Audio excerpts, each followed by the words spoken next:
والسابقون الأولون من المهاجرين والأنصار والذين اتبعوهم بإحسان رضي الله عنهم ورضوا عنه.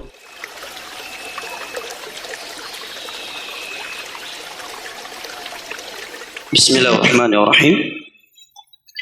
السلام عليكم ورحمة الله وبركاته.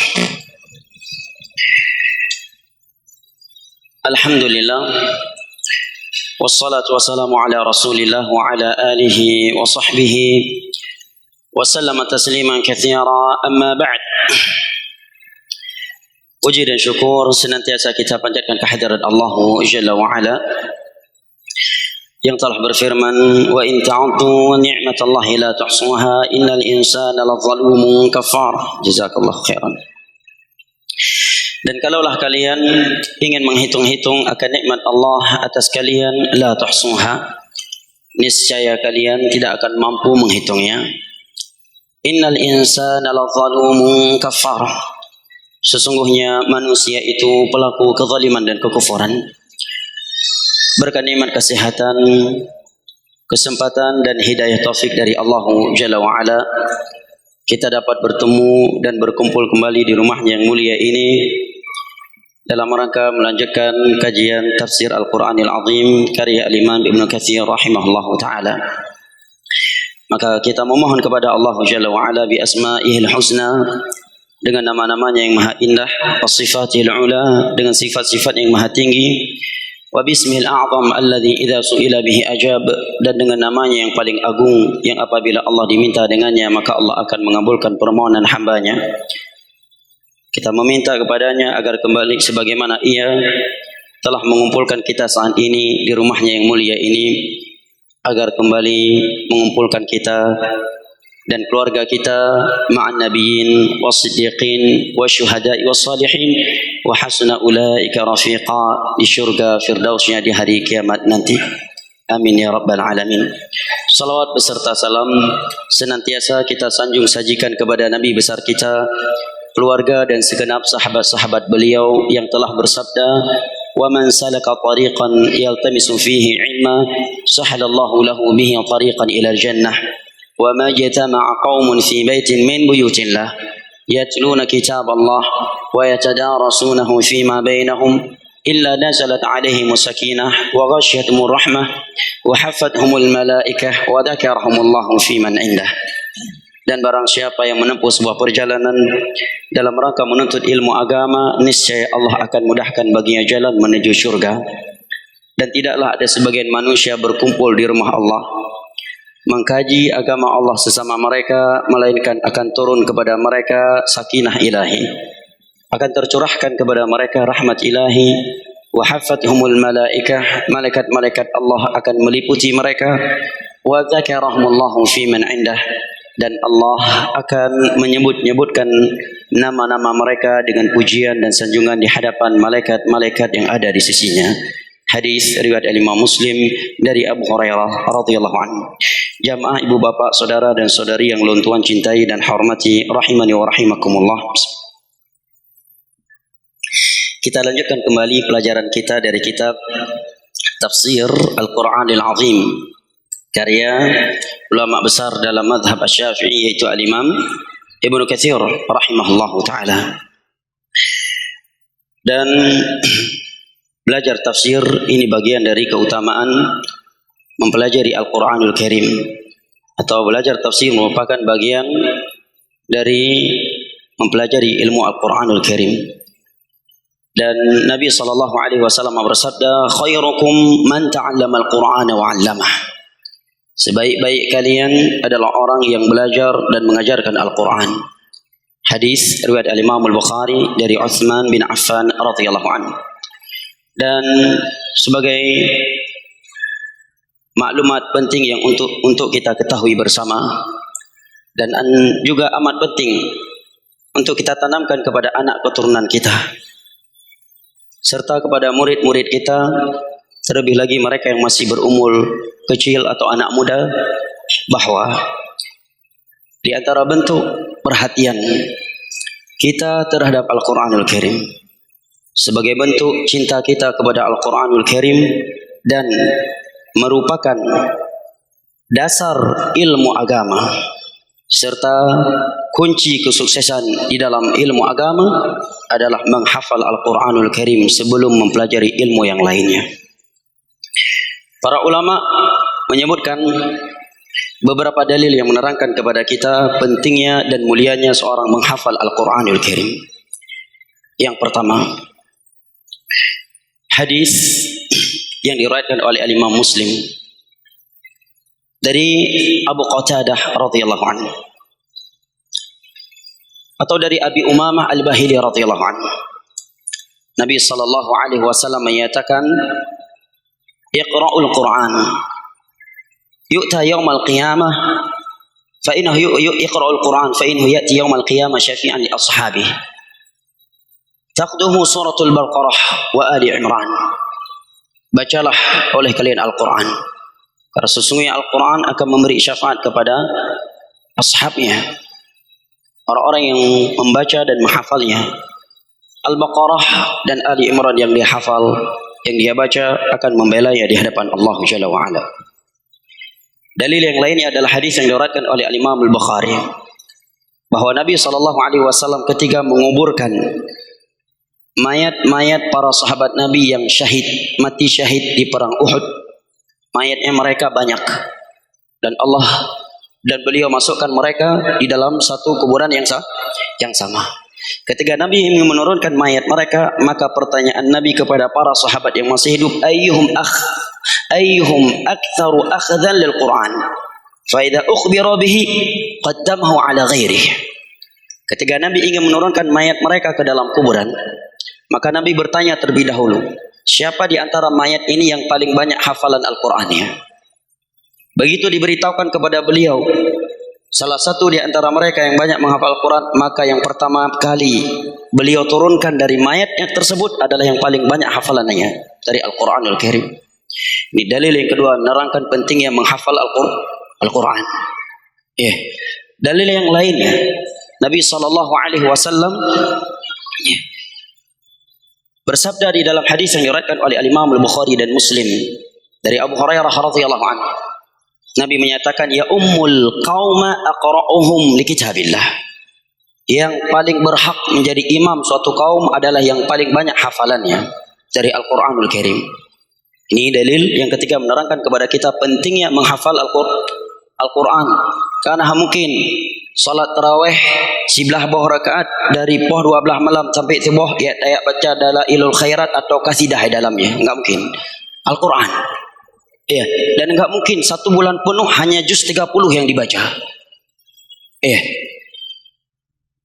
Dalil lainnya adalah hadis yang diriwayatkan oleh Imam Muslim dari Hudzaifah bin Al-Yaman radhiyallahu anhu. Beliau menyebutkan bahwa Nabi SAW pernah salat malam dalam satu rakaat.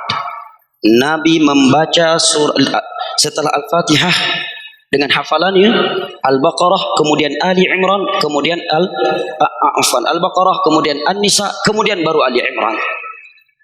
Hampir 5 juz kurang lebih. Atau kurang lebih 5 juz dengan hafalan. Kalau kita cuma nggak punya hafalan, bagaimana kita ingin baca panjang di dalam salat malam? Demikian pula ketika terjadi perang Yamamah, Musailamah Al-Kadzdzab, maka beberapa sahabat Nabi memulai memanggil orang-orang yang memiliki banyak hafalan. Juga di antara dalil yang menerangkan kepada kita pentingnya menghafal Al-Quran adalah hadis yang diriwayatkan oleh Imam Al-Bukhari dari Abu Musa Al-Asy'ari radhiyallahu anhu. Nabi sallallahu alaihi wasallam menyatakan, ta'ahadu hadzal Qur'an fa innahu walladhi nafsi biyadihi la ashaddu tafallutan minal ibli fi 'uquliha. Hendaknya kalian mengulang-ulang hafalan Al-Quran kalian. Tidaklah Nabi memerintahkan kita untuk mengulang-ulang hafalan Al-Quran, melainkan karena Al-Quran tersebut telah dihafal. Ini isyarat bahwa seorang itu menghafal Al-Quran. Kalau dia sudah menghafal, maka datang perintah untuk menjaga hafalannya. Berarti ada anjuran untuk menghafal Al-Quran. Karena Al-Quran akan lebih cepat lepas daripada onta dari ikatannya. Kemudian secara rasio ilmiah menunjukkan bahwa Al-Quran penting untuk dihafal. Sebagai contoh, kalau dia mau sholat, kalau dia nggak punya hafalan, maka dia tidak akan mungkin bisa membaca bacaan yang panjang di dalam sholatnya. Sementara sholat tahajud adalah sebuah sholat yang menganjurkan kita untuk memperpanjangkan bacaan di dalamnya. Kemudian juga para ulama menyebutkan bahwa Al-Quran adalah modal dan bahan seorang dalam berceramah. Oleh karena itu kita melihat kalau pergi haji atau umrah, khatib-khatib yang ada di dalam Masjidil Haram dan Masjid Nabawi, ketika mereka berkhutbah seperti mesin yang keluar ayat, hadis, ayat, hadis, ayat, hadis, ayat, hadis, ayat, hadis, dan tiba-tiba wassalamualaikum warahmatullahi wabarakatuh. Tiada di antara mereka yang bawa cerita mimpi, bata bohoro, luntuan gelumpoh. Suatu hari saya mimpi, saya melihat begini dan begitu. Tidak ada. Al-Quran hadis, Al-Quran hadis, Al-Quran hadis. Nah, berikut ini akan saya bacakan ucapan para ulama yang menerangkan kepada kita pentingnya menghafal Al-Quran dari ulama-ulama Islam yang terpandang dan terpercaya dari kalangan ulama salaf. Yang pertama, disebutkan di dalam kitab Adab Syar'iyyah li Ibnu Muflih, adab-adab dalam agama karya Imam Ibnu Muflih. Beliau menyatakan qala al-Maimuni, seorang ulama Maimuni berkata, sa'altu Abu Abdillah ya'ni al-Imam Ahmad. Aku pernah bertanya kepada Imam Ahmad, ulama besar, salah satu dari empat imam madhab. Aku bertanya kepada Imam Ahmad, ayyuhuma ahabba ilaika abda ibni bil Quran atau bil hadis? Wahai Imam Ahmad, mana yang lebih engkau suka untuk anakku?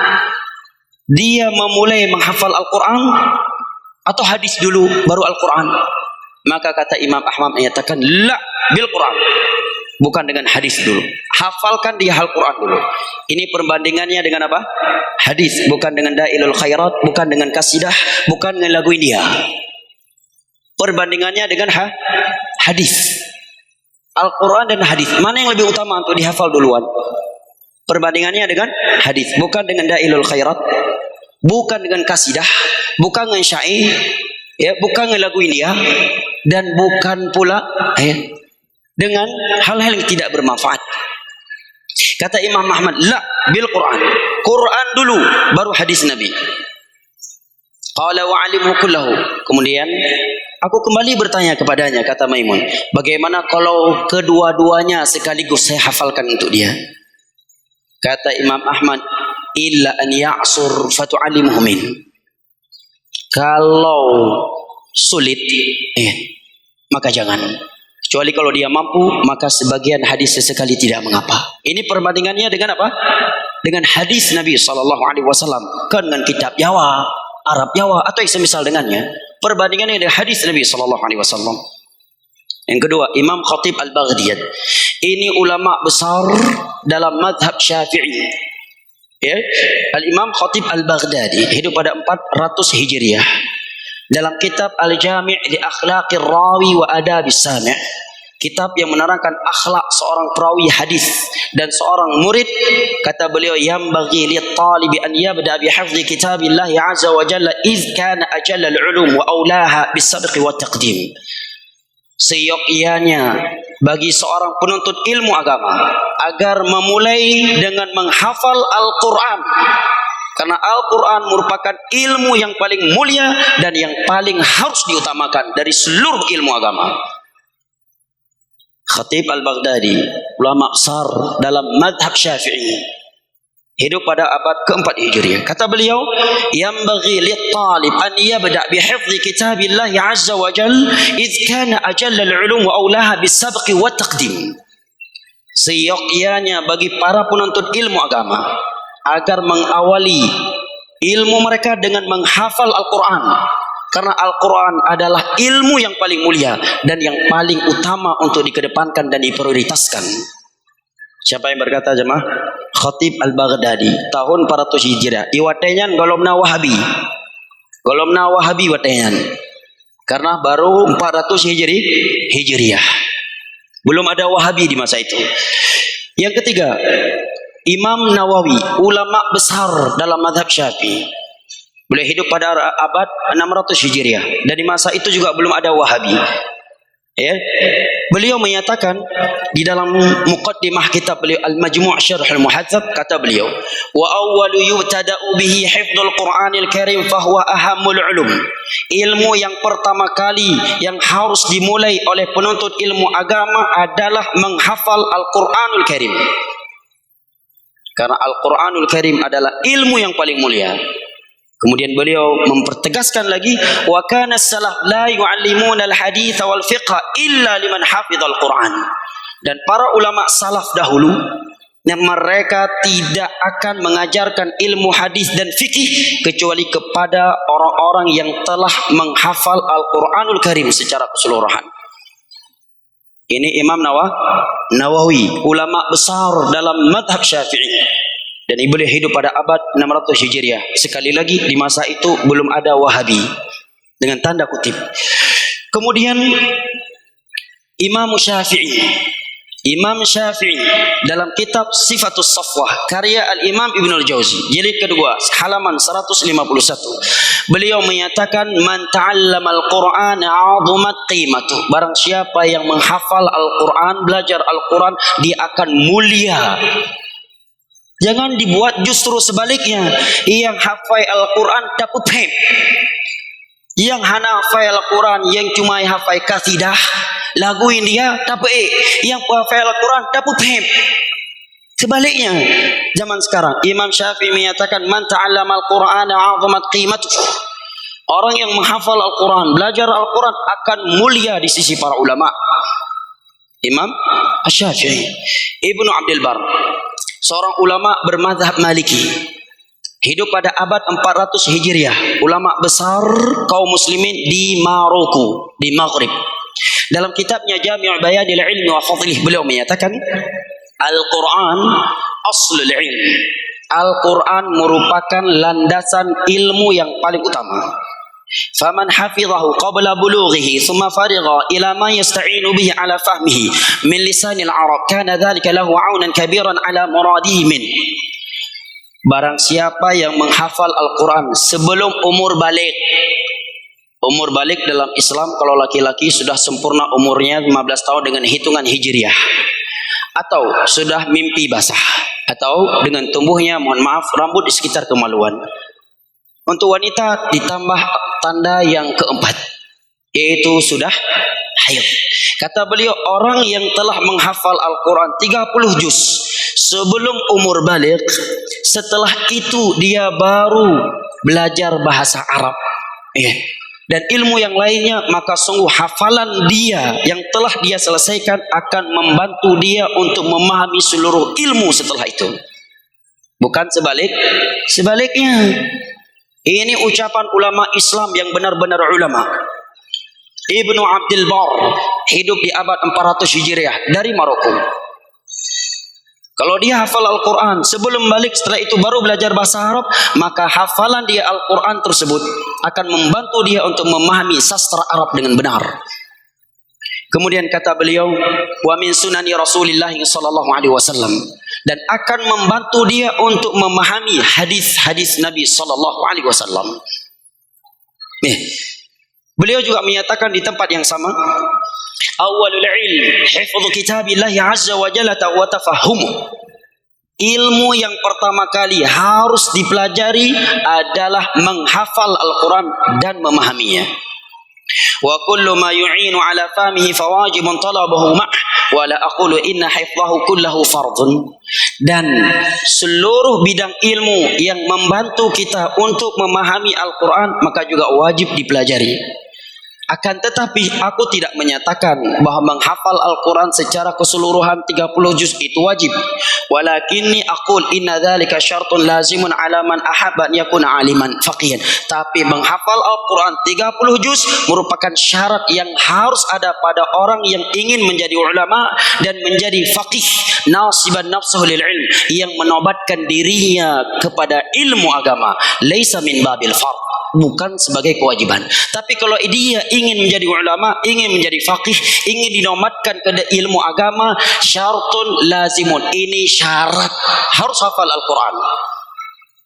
Kata Imam Ibnu Abdul Bar. Kata beliau, enggak layak dikatakan ulama kalau enggak hafal Al-Quran. Yang berkata demikian Al-Imam Ibnu Abdul Bar, hidup pada abad 400 Hijriah dari Maroko. Dan belum ada ajaran Wahabi dengan tanda kutip di masa itu. Ini Ibnu Abdul Bar. Baik. Berikutnya Ibnu Juma'ah. Ini ulama besar dalam mazhab Syafi'i. Dalam kitab beliau Tadhkiratus Sami' wal Mutakallim, beliau menyatakan yabtadi'u awalan bi kitabillahi fayatanaqanu hifdhan. Bagi seorang penuntut ilmu agama, hendaknya yang pertama kali dia lakukan adalah menghafal Al-Quran sampai mutkin. Siapa yang berkata demikian? Ibnu Juma'ah, ulama besar dalam mazhab Syafi'i. Kata beliau, wa yajtahidu ala itqani tafsir. Setelah itu dia berusaha bersungguh-sungguh untuk memutkinkan tafsir Al-Quran. Wasairi ulumi. Kemudian belajar seluruh ilmu yang berkaitan dengan Al-Quran. Usul tafsir Al-Quran. Fa innahu aslul ulumi wa ummuha wa amhammuha. Karena ilmu Al-Quran adalah ilmu paling fundamental, merupakan sumber ilmu dan intisari agama Islam. Ibnu Juma'ah, ulama besar dalam madhab Asy-Syafi'i. Asy-Syaikh Al-Muhaddits Abdul Aziz bin Ahmad Al-Humaidi menyatakan, as-salaf rahimahumullah ma kanu yabda'una bi talabi ayyi naw'in min anwa'il ilm qabla an yutimmu hifdha kitabillahi jalla wa ala. Ulama salaf terdahulu, mereka tidak akan belajar salah satu dari bidang ilmu agama kalau mereka belum hafal Al-Quranul Karim. إذ كيف يتجاوزون كتاب الله ثم يبتغى بعد ذلك العلم ويطلب وهو أصل العلوم ومنبع الهدى والآيات البينات التي أنزلها الله عز وجل وأودعها صدور أهل العلم. Karena bagaimana pantas orang yang belajar ilmu agama, Al-Quran dia undurkan, dia kebelakangkan, dia tinggalkan, kemudian dia mencari ilmu lain setelah itu. Ini enggak pantas. Al-Quran disepelekan demi ilmu lain dari ilmu agama. Karena Al-Quran adalah aslul ulum, adalah asal, landasan seluruh ilmu agama. Manba'ul huda adalah mata air atau merupakan sumber petunjuk dan ayat-ayat yang nyata yang Allah turunkan. Ini kata Syekh Al-Muhaddits Abdul Aziz bin Ahmad Al-Humaidi. Berikut ini beberapa kisah dari para ulama terdahulu menyikapi orang-orang yang datang ke majelis mereka dan belum hafal Al-Quran. Disebutkan oleh Imam Az-Zahabi dalam kitabnya Siyar Al-A'lam An-Nubala, ketika beliau berbicara tentang biografi seorang ulama tabi'in yang bernama Abdul Malik Ibnu Jurayj. Beliau menyatakan, ataitu Atha ibn Abi Rabah. Suatu hari aku datang ke majelis Atha ibn Abi Rabah. Atha ibn Abi Rabah ini merupakan ulama tabi'in yang paling faqih dalam masalah manasik haji. Ulama besar di kalangan tabi'in. Beliau datang ke majelis Atha ibn Abi Rabah. Siapa tadi? Abdul Malik ibn Jurayj. Kata beliau, aku datang ke majelisnya, aku pun berkata kepada Atha, uridu hadza syekh, saya mau nuntut ilmu di sisi engkau, wahai Atha ibn Abi Rabah. Wa indahu Abdullah ibn Ubaid ibn Umair, dan di saat itu di sisi beliau ada ulama yang bernama Abdullah ibn Ubaid ibn Umair. Dia pun berkata kepadaku, qara'tal Quran, apakah kamu sudah hafal Al-Quran seluruhnya? Faqultu la, aku pun menjawab belum. Maka beliau menyatakan, idhab faqra'hu, keluar, hafal dulu Al-Quran 30 juz, baru boleh belajar sini. Siapa ini? Tabi'in. Maka kata Abdul Malik, kata Abdul Malik bin Jurayj, kata beliau, idhab faqra' thumma utlub bil ilm, pergi hafal Al-Quran kemudian baru nuntut ilmu yang lain. Faghabbartu zamanan hatta qara'tul Quran, maka aku pun fokus sekian tahun Sekian lama aku menghafal Al-Quran, setelah aku hafal secara keseluruhan baru menuntut ilmu agama. Ini di masa tabi'in. Ya. Bukan lagu India lagi wafai, kasidah atau syair-syair yang hanajalah, yang tidak bisa dijadikan dasar hukum dalam agama. Ini ulama terdahulu. Contoh lainnya, dalam kitab Siyar Al-A'lam An-Nubala pada jilid ke-9 halaman 351 dari Abil Aina rahimahullah, beliau menyatakan, ataitu Abdullah ibn Daud Al-Khuraibi faqala ma ja'a bika qultu al-hadith qala idha fatahfadil Quran. Aku datang ke majelis hadis Abdullah ibn Daud. Dia pun bertanya kepadaku, ngapain kamu ke sini? Maka aku menjawab, ingin menghafal hadis. Maka beliau menyatakan, pergi hafalin dulu Al-Quran. Kata ahli hadis ini, qultu qad hafiztul Quran. Aku pun menyatakan, aku sudah hafal Al-Quran. Baru diperbolehkan. Muhammad ibnu Sirin, Imam Syafi'i, disebutkan dalam kitab Sifatus Safah jilid kedua halaman 148 dan dalam kitab Jami'ul Ulumi Bayanil Ilmi wa Fadli oleh Imam Abil Bar jilid kedua halaman 1134, Imam Syafi'i berkata, hafiztul Quran wa ana binu sab'i sinin. Aku sudah hafal 30 juz Al-Quran di saat umurku 7 tahun. Bahkan hangga hafal kitab kuning ile, kitab Jawa atau kitab-kitab yang lain ile. Bahkan hangga hafal syair-syair ile, katidah atau lagu India dua boh ile sebagai modal ceramah. Tidak. Kata beliau, hafizul Quran wa ana ibnu sab'i sinin. Aku sudah hafal 30 juz Al-Quran di saat aku berumur 7 tahun. Ini Imam Syafi'i. Wa hafizul Muwatta wa ana ibnu 10 sinin, dan aku hafal Muwatta Imam Malik. Puluhan ribu hadis Nabi di dalamnya dengan sanadnya. Karya guru beliau Imam Malik di saat aku berumur 10 tahun. Oleh karena itu sebagian mereka menyatakan kana a'lamuna ahfadana. Orang yang paling berilmu di sisi kami adalah orang yang paling banyak menghafal Al-Quran dan hadis. Jangan justru ipepep orang yang menghafal Al-Quran dan hadis. Kata Imam Syafi'i, aku sudah hafal Al-Quran di saat aku berumur 7 tahun. Dan aku sudah menghafal Muwatta Imam Malik di saat aku berumur 10 tahun. Wa yaqul, dan beliau juga pernah berkata, kuntu yatiman fi hijri ummi la walam yakun ma'aha ma tu'til mu'allim wa kana al-mu'allim qad radiya minni an ukhallifahu idza qam falamma khatamtul Quran dakhaltul masjid fa kuntu ujalisal ulama. Aku lahir dalam keadaan yatim. Artinya aku anak yatim. Yang mengasuhku adalah ibuku.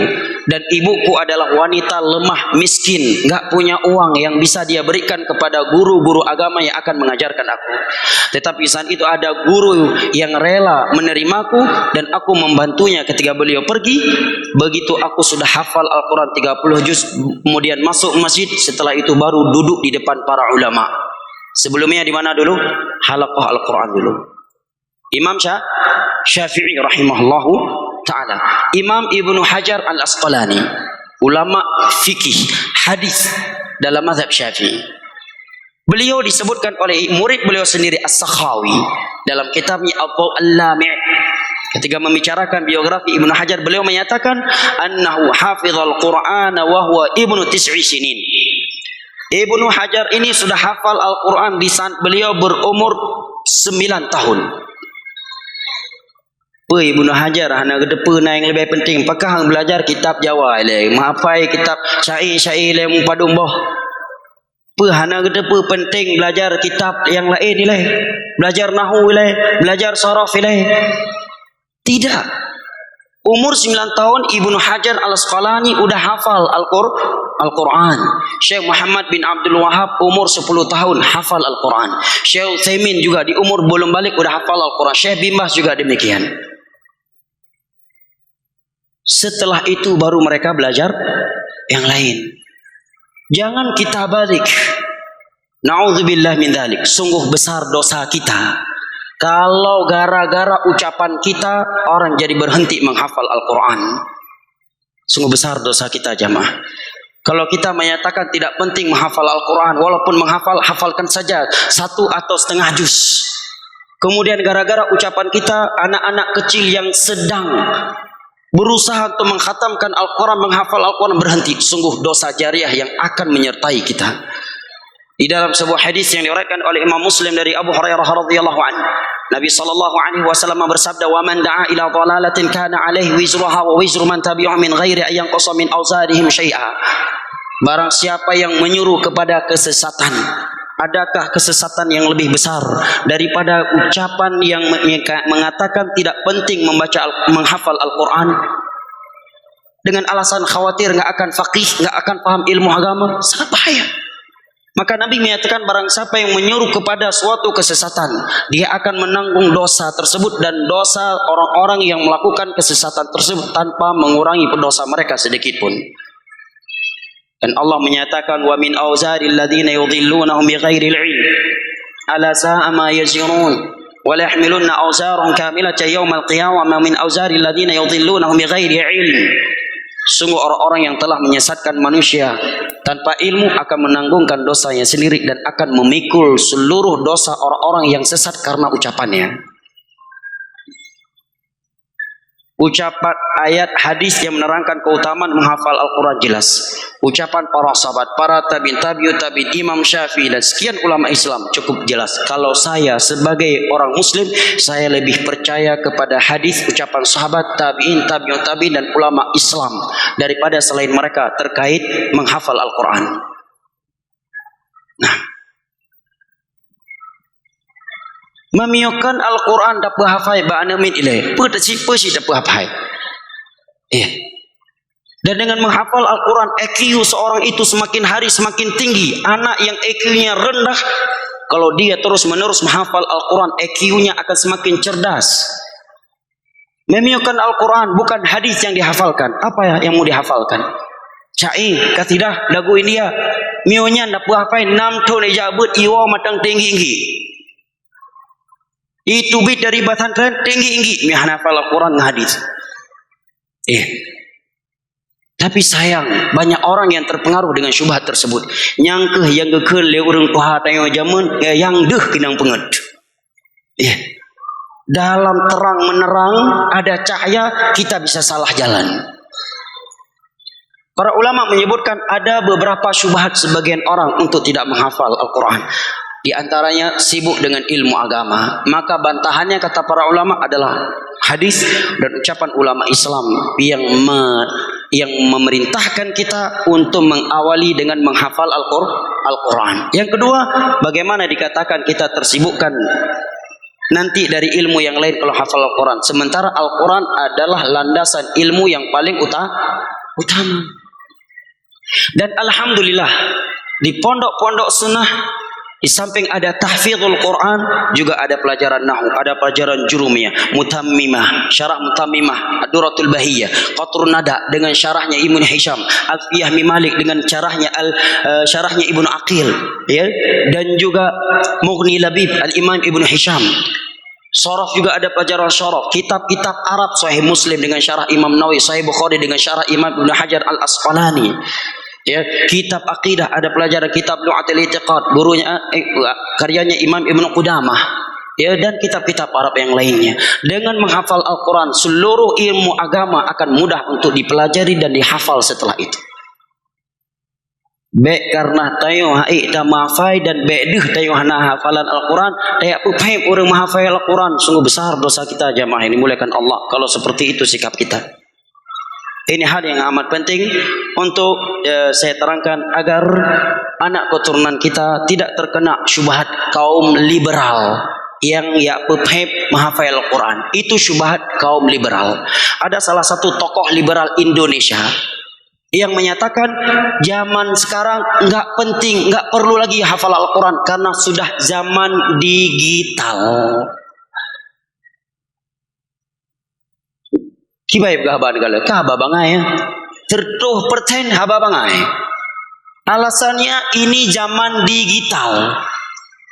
Manta solat tahajud pun dah buka HP. Dah buka HP Al-Baqarah. Nyampi bisa tala-tala. Dah buka HP dah galat tala-tala. Yang salah satu tokoh liberal Indonesia.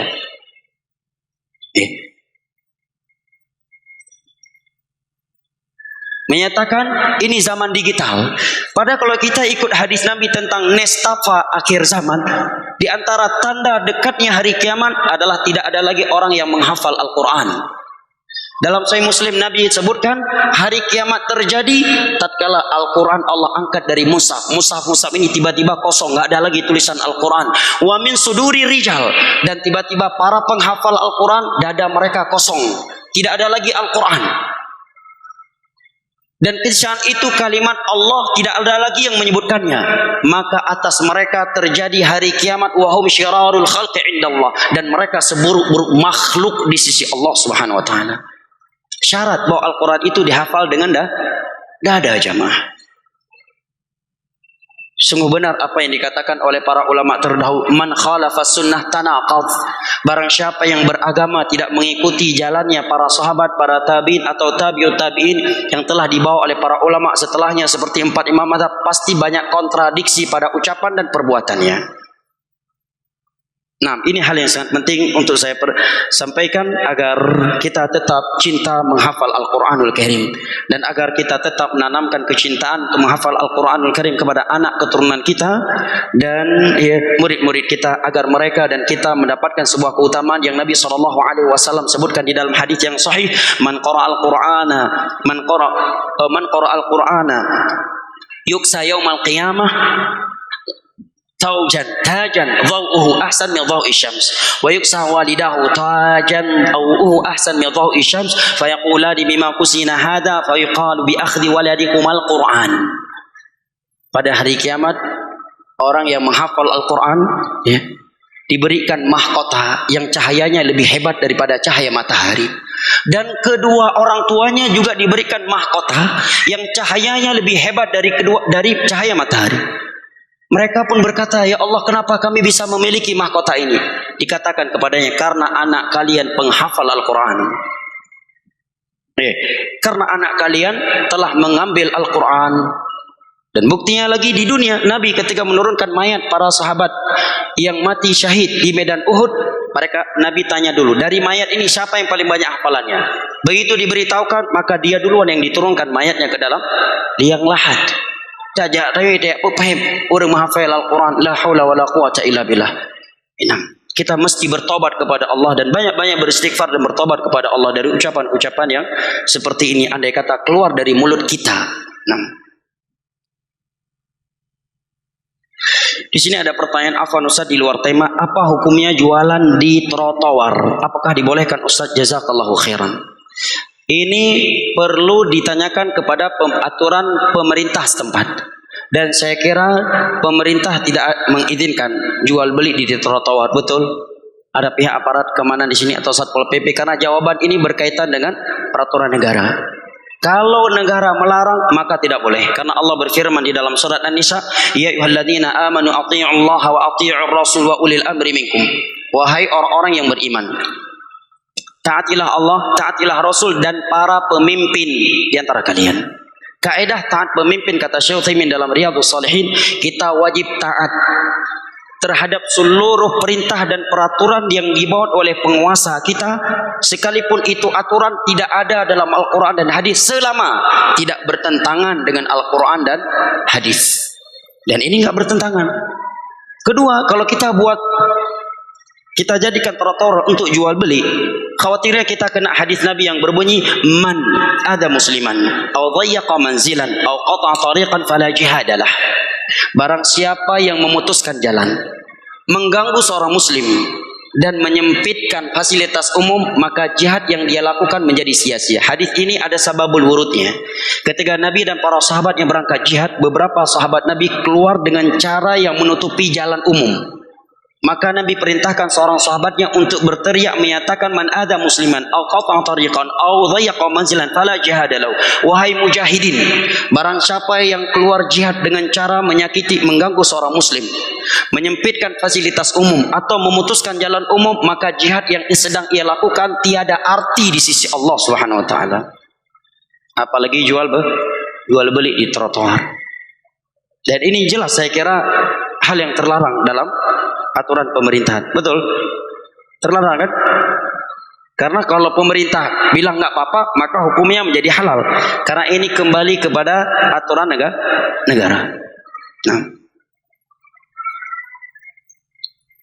bismillah Ustaz, mana yang lebih didahulukan, mempelajari dahulu akidah dan tauhid atau hafal Al-Quran? Jazakallahu khairan. Tidak ada yang perlu dipertentangkan. Seorang bisa menghafal Al-Quran dan juga bisa belajar akidah. Para ulama membahas, kalau dia seorang yang sudah dipersiapkan untuk menuntut ilmu agama, orang tuanya dukung dia, orang tuanya di atas sunnah, dan meminta dia untuk menuntut ilmu agama, dia masih muda, maka yang pertama kali dia sentuh Al-Quran, jangan yang lain dulu.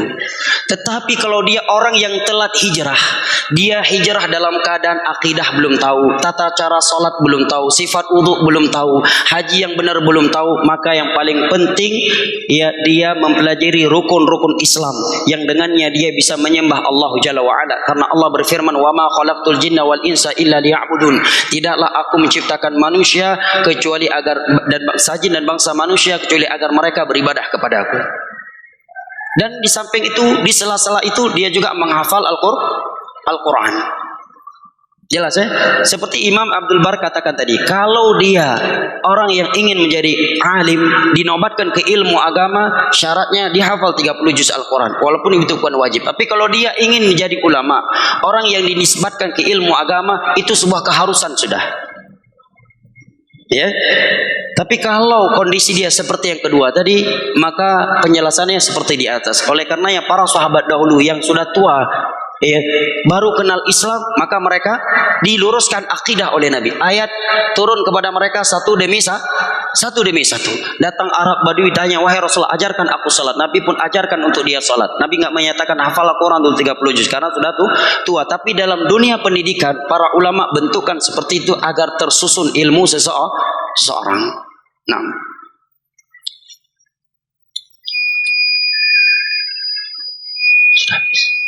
sudah ada.